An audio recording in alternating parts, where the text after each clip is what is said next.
We'll go a little further on one particular case study. I know a lot of folks who have been on other webinars or had discussions with us before.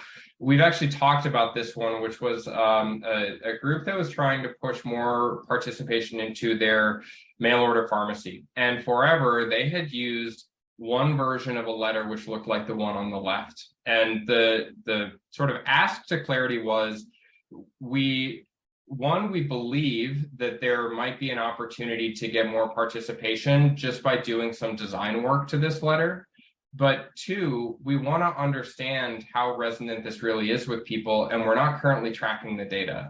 We're shotgunning this thing out, and then we're just sort of hoping and trying to understand if that ultimately drove people into this program. We need to take a more refined approach than that. So you'll see we put together an alternative version of the letter, and both of these did drive members, and that's what I think is not to be lost with this. There are, especially as we're going to start talking about the Medicare audience that receive these, there are Medicare members where we've learned that something that is very matter of fact, very direct, and pretty business focused is more commensurate with the expectation that they have for communication from their health plan. Alternatively, we have members, and it probably speaks more into the commercial audience, where we want some of those more promotional feeling elements, like the color, like the QR code, like the iconography. The goal is not to say one is better than the other. The goal is to say, who is each one better for? And in that, we start to drive the overall participation. So this is where we've sort of seen that piece before that I just spoke to on the last slide. Where this has gotten really exciting, though, is we're now a little bit of time out from when we ran that experiment, and we can look in arrears at the STAR data and how it's performed since then.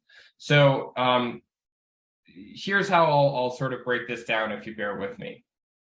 When we think about the STAR measures of medication adherence, so your members that are staying on track and on time with refills and actual taking of medications, we've got a few measures that are out there for cholesterol, for hypertension, and for diabetes. So from a CMS perspective, and by way of that, by a financial perspective, these three things are important.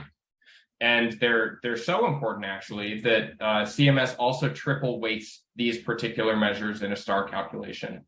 If you're doing well at these, you're going to get outsized credit over those that are not doing as well in these measures versus some of the other things that we're graded on. The cut points are razor thin.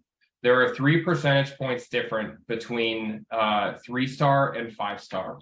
So moving the needle by even 0.5% this year and 0.5% next year and 0.5% the year after that is going to have a huge financial bearing, as you're seeing in the last bullet here. But moving up to a 4-star is worth in the neighborhood of $352 per member. So I'm now looking at how can we be a little bit better with each passing year, because with cut points that tight, we're going to have a huge impact when we ultimately start to see these members trickle in.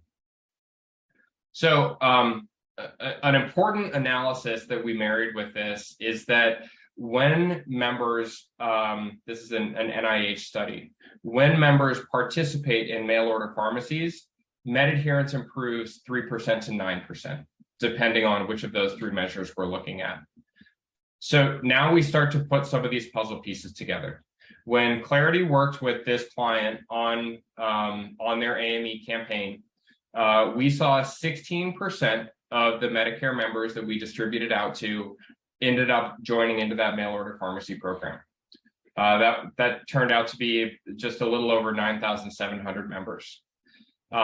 Those 9,700 members are equating to between 3 and 9%, depending on how much adherence was actually utilized from those.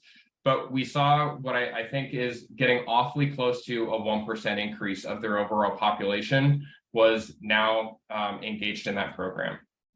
Over at the right, we're looking at the actual CMS data about the performance of those Medicare contracts. And we saw a 1% improvement for diabetes medication in one contract. We saw 1% for both hypertension and cholesterol in another one of the contracts.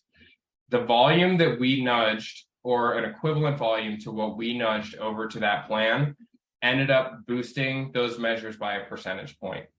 If we now extrapolate that to let's test and learn, let's do even better next year, and we're getting that 0.5% or 1% a year, we are truly making hay for the health plan, and we are connecting people to their critical prescription drugs along the way in doing so.